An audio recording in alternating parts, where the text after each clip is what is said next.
নমস্কার বন্ধুরা, latest update YouTube চ্যানেলে আপনাদেরকে স্বাগতম। বন্ধুরা, এসে গেছি কাস্ট সার্টিফিকেট বাতিলের আরও একটি ভিডিও নিয়ে। আজকে নিয়ে এসেছি ঝাড়গ্রাম সদর যে সাব ডিভিশন, সেই ঝাড়গ্রাম সাব ডিভিশনের কাস্ট সার্টিফিকেট বাতিলের যে লিস্ট, সেই লিস্ট নিয়ে। পশ্চিমবঙ্গের অনগ্রসর কল্যাণ দপ্তরের যে অফিসিয়াল ওয়েবসাইট রয়েছে, সেই অফিসিয়াল ওয়েবসাইটের ক্যান্সেলেশন অফ কাস্ট সার্টিফিকেট বলে যে সমস্ত লিস্টগুলো রয়েছে বা আরও কাস্ট সার্টিফিকেট বাতিলের যে লিস্টগুলো রয়েছে, সেই সমস্ত লিস্টগুলোকে ডাউনলোড করে আমি সামান্য এআই ব্যবহার করে এগুলোকে আলাদা করার চেষ্টা করেছি। সেই আলাদা করার পর প্রত্যেকটা সাব ডিভিশন ওয়াইজ আপনাদেরকে কিন্তু আমি দেখাচ্ছি। ভালো করে এগুলো দেখুন। এগুলো প্রত্যেকটা হচ্ছে ঝাড়গ্রাম সদর, অর্থাৎ ঝাড়গ্রাম যে মহকুমা। আপনারা জানেন যে ঝাড়গ্রাম ডিস্ট্রিক্ট পশ্চিম মেদিনীপুর ডিস্ট্রিক্ট থেকে আলাদা হয়েছিল।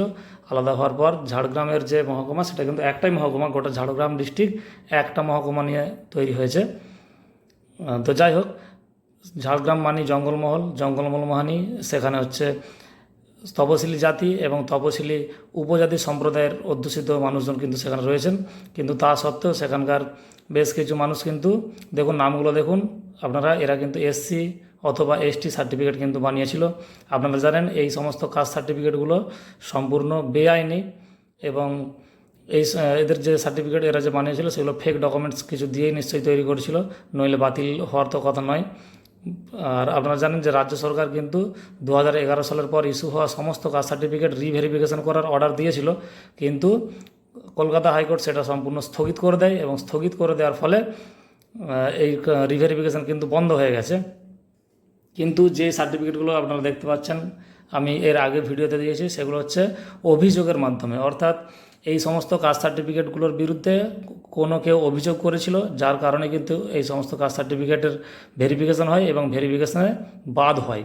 তো বন্ধুরা, যারা এসসি এসটি বন্ধুরা যারা রয়েছেন, তাদেরকে আমরাও বারবার অনুরোধ করব যে যদি কোনো কাস্ট সার্টিফিকেটের বিরুদ্ধে, কোনো কাস্ট সার্টিফিকেট হোল্ডারের বিরুদ্ধে মনে হয় যে ওর কাস্ট সার্টিফিকেটটা জালি বা ফেক, ওর এই কাস্ট নয়, এসসি বা এসটি নয়, তাহলে কিন্তু আপনারা সেটা অনগ্রসর কল্যাণ দপ্তরে অবশ্যই সেটা কমপ্লেন করুন। আপনার মহকুমাতে বা আপনার ব্লকে গিয়ে নির্দিষ্ট যে বিসিডব্লিউ অফিসার যিনি রয়েছেন, সেই BCW officer, backward classes welfare ডিপার্টমেন্টের যে অফিসার, তার কাছে গিয়ে কমপ্লেন করুন, তার সার্টিফিকেট ভেরিফিকেশন করান।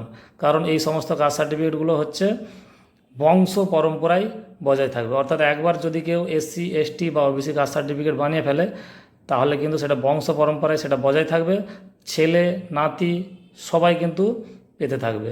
তো আপনারা কিন্তু এই বিষয়ে সদা সজাগ থাকুন। কাস্ট সার্টিফিকেট যদি কোনো মনে হয় ডুপ্লিকেট রয়েছে, তাহলে সেটার বিরুদ্ধে বিসিডব্লিউতে অবশ্যই কমপ্লেন করুন। তো চলুন বন্ধুরা, এই ছিল আজকের ভিডিও। যদি ভিডিওটা ভালো লাগে অবশ্যই ভিডিওটা লাইক করুন, চ্যানেলটিকে সাবস্ক্রাইব করে বেল আইকনটা প্রেস করে দিন। চ্যানেল সাবস্ক্রাইব করে অবশ্যই পাশে থাকবেন। ধন্যবাদ।